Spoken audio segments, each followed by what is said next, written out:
The My Account section can be found in the top right corner by clicking on the little circle and then selecting My Account.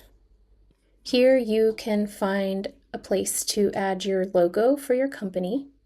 You can add any of the fields here, which will display on invoices and headers of the itinerary. You can turn your advisor profile on if you like.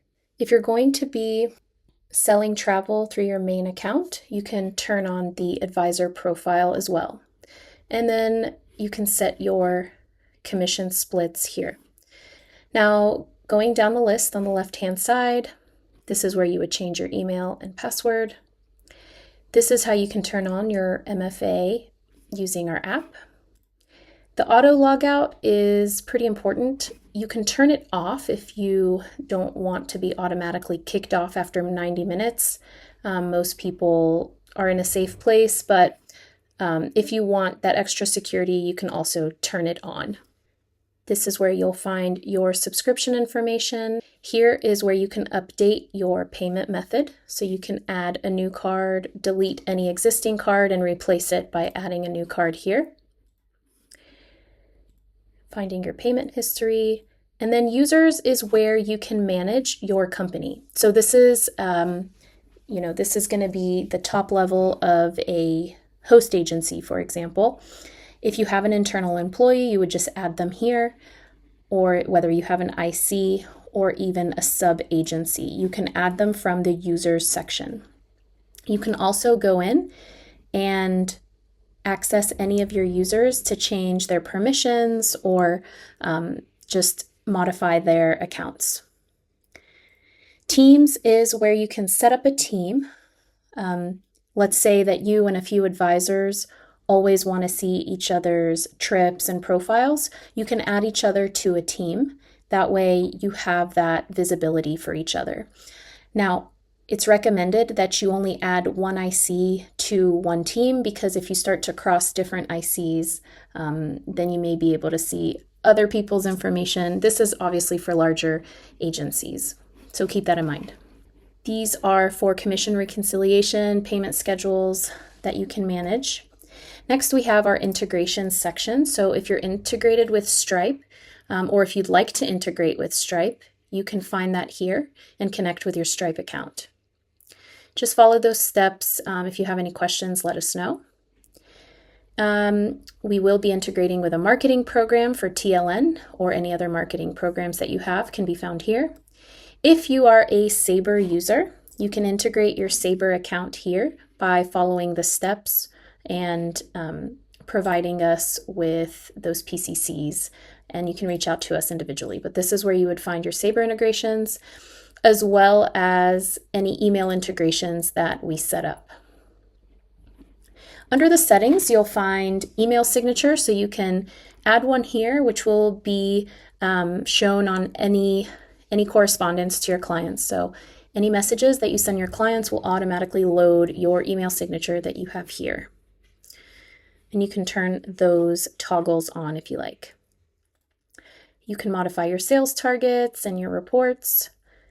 And next we go to the invoicing section. So if you'd like to have a text on all of your invoices, you can place that here.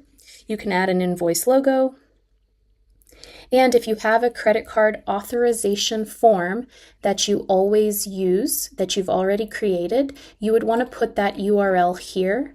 This way, your invoice will always show the correct credit card authorization form link and direct your users or your clients to this credit card authorization form. Okay. Next, we have all of our payment types. So if you accept check, then you would put your check information, any credit card info you want to put, you can leave there, or any portals that you're using, Square, Venmo, PayPal, any of those. So you can leave that information here so that people know how to pay you. And then if you are integrated with Stripe, then you would just turn that on. These are all of the different payment forms that we allow. If you would like to have all of those as options, you can turn those on or uncheck them to make them unavailable. If you are integrated with Stripe, you can pass on the 3.4% fee to your client, or you can choose to that fee yourself by clicking the checkbox. Okay, next we move to the client itinerary page. This is where you can set default templates if you want to set those up. This way you do not have to toggle those green buttons so much for every single trip. So you can actually set your default templates, which manages all of those green toggles in the content section of your itinerary page. So if you wanted to show always the daily itinerary view and none of the category view, then you can come in here, create a template. That way you can quickly select the template you want to use based on the kind of trip it is. This is very helpful and a huge time saver. On the content section, this is where you'll find terms and conditions. You can add your terms and conditions, any legalities or verbiage that you wanted to add here. And then you can add a confidentiality notice as well. All of these will be displayed on your itineraries as well as some on your invoices as well. If you have any important notices, you can add those here. You can create them, and whether they're default or not, they'll automatically be added to all of the bottom of the trip itineraries. But you can always add them here and then quickly select them, again, based on the type of trip that it is. If you are subscribed to our branding package, you can follow the steps here to get set up with domain masking and your branding colors. So reach out to us if you're interested in that and we can help you. Flight alerts and notifications. This is really important. So we want to turn on any reminders, for example, any tasks, passport expirations, final payment due, or deposit payments. You can choose to toggle those on or off. And then the daily operations email will be sent to you at 8 a.m. every day, and it'll notify you of any tasks or due dates that are coming up so that you don't miss anything. But you will need to turn that on for you to receive those emails. And then finally, the flight alerts. You'll want to turn those on so that all of your clients receive the flight alerts as well. Lastly, we have the birthday message that can be edited. This goes out to your clients on their birthday if you have that toggle turned on in your dashboard. And again, any invoice default reminder settings. Same with passport, tasks. So if you want those to go out, you can set up the triggers here. And finally, you can choose to turn all profiles on.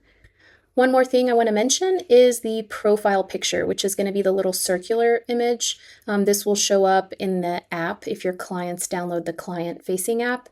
So you can go to my profile here and either upload a headshot of yourself, which I think most people do.